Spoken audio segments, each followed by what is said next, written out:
இந்த உலகத்தில் நாம் நல்லபடியாக இருக்கணும்னா அதுக்கு முக்கியமாக தேவைப்படுறது ரெண்டு. ஒன்று செல்வம், இன்னொன்று அறிவு. சரி, இது ரெண்டில் சிறந்தது எது அப்படின்னு ஒரு கேள்வி கேட்டால் என்ன பதில் சொல்கிறது? இதே கேள்வியை ஹஸ்ரத் அலி அவர்கள்கிட்ட கேட்டாங்களாம். அவர் ஒரு பெரிய அறிஞர். கேள்வி கேட்டவங்களும் சாதாரண ஆட்கள் இல்லை, இவங்களும் அறிஞர்கள். ஒரு நாள் ஹஸ்ரத் அலி அவர்கள்கிட்ட 10 அறிஞர்கள் வந்தாங்களாம்.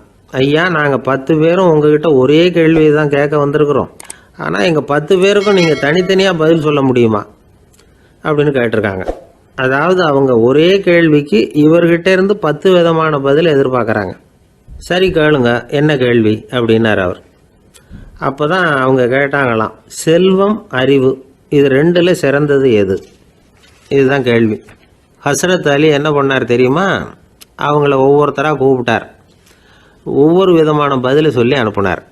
முதல்ல ஒருத்தரை கூப்பிட்டார், சொன்னார், அறிவுங்கிறது தீர்க்கதரிசிகள், ஞானிகள், மகான்கள் இவங்களோட பரம்பரை சொத்து.